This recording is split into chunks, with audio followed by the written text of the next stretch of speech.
বেঁচে থাকুক পৃথিবীর সকল বাবা। আসসালামু আলাইকুম, কেমন আছেন সবাই? এই যে মুরগি কাটছে মামা, কি বলে মামা আর বলে পাওয়া যাব না। এক মশাইটা দিয়ে দিলেন আপনি এলো কয়টা 6টা। দুইটা বেশি দিয়ে বলতেছে আর বলে পাওয়া যাবে না, ভালো হয়েছে। আর কিভাবে দেখেন তরতাজা মুরগিগুলো পাগলা কেটে ফেলতেছে। দুইটা মুরগি বেশি দিল মামা, আমি 4টা রোস্টের জন্য রাখতে চাইছিলাম। তো যাই হোক, আমি আর না করতে পারলাম না। তো মামা বলতেছে যে আমি একদম পিস করে দিয়ে যাই, আপনি আবার ধরবেন কাটবেন। পরে বললাম যে আচ্ছা ঠিক আছে। আর কেন বললাম যে বেঁচে থাকুক পৃথিবীর সকল বাবা, মামা বলতেছে আপা একটু তাড়াতাড়ি করতেছি। আজকে আমার বাচ্চারা মার্কেট করতে আসবে, মানে শপিং করতে আসবে, এই জন্য মামা একটু তাড়াতাড়ি করতেছে, বাচ্চাদের নিয়ে শপিংয়ে যাবে। শুনে অনেক ভালো লাগলো, মানে এত ভালো লাগছে যে বাবা বাবাই হয়।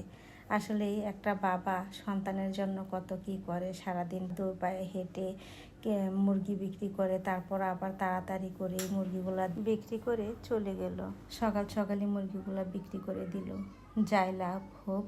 তো আমি 2টা মুরগি না বেশি দিছে মামা, ওই 2টা ছোট মুরগির বাচ্চা হাজব্যান্ড ডাল দিয়ে খুব পছন্দ করে। একটা আমি ডাল দিয়ে রান্না করব, আর আর একটা এমনি রান্না করে খাবো।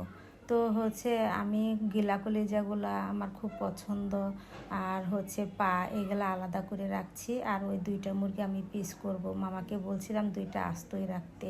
তো ওই 2টা মুরগি শুধু আস্ত রাখছি, আর রোস্টেরগুলো পিস করে দিয়ে গেছে। আসলে বাবা কখনো গরিব হয় না। বাবার মনটা যদি আকাশের মতো বড় থাকে, আর বাবা যদি হিরো হয়, বাবা যদি পারে যে কোনো মূল্যে সন্তানের মুখে হাসি ফোটাতে, বাবা যদি পারে সন্তানের স্বপ্ন পূরণ করতে, তাহলে বাবা কিভাবে গরিব হয়? আমার তো শুনে ভীষণ ভালো লেগেছিল। মানে আমি বারবার তাকিয়ে তাকিয়ে দেখছিলাম, আর আমার ছোট বাবাটার সঙ্গে বলতেছিলাম। মানে অনেক ভালো লাগছিল, আমার অনেক আনন্দ লাগছে। বেঁচে থাকুক পৃথিবীর সকল বাবা, আল্লাহ সকল বাবাকেই ভালো রাখুক, ভালো থাকুক, সকলকে নিয়ে দান করুক। আর আমি একটা ছোট মুরগি আজকে গোড়া আলু সেদ্ধ করছিলাম মাছ রান্না করার জন্য। তো ও মাছ না রান্না করে আমি একটা মুরগি রান্না করে ফেলছি, একটু মাখো মাখো ঝোল করে। ভাবলাম যে টাটকা টাটকা একটা মুরগি রান্না করে খেতে ভালো লাগবে। আর ব্রয়লার মুরগির চেয়ে এই মুরগির মাংসটা খেতে অনেক ভালো লাগে, একটু শক্ত শক্ত লাগে। আর ছোট হলেও না মুরগির মাংসটা খাইতে অনেক ভালো লাগছে, কালারটা অনেক সুন্দর আসছে না। আর কচুর ডাঁটা রান্না করছিলাম চিংড়ি শুটকি দিয়ে, আর ডাল ভুনা ছিল। কেমন লাগলো আমার ভিডিও কমেন্ট করে জানাবেন।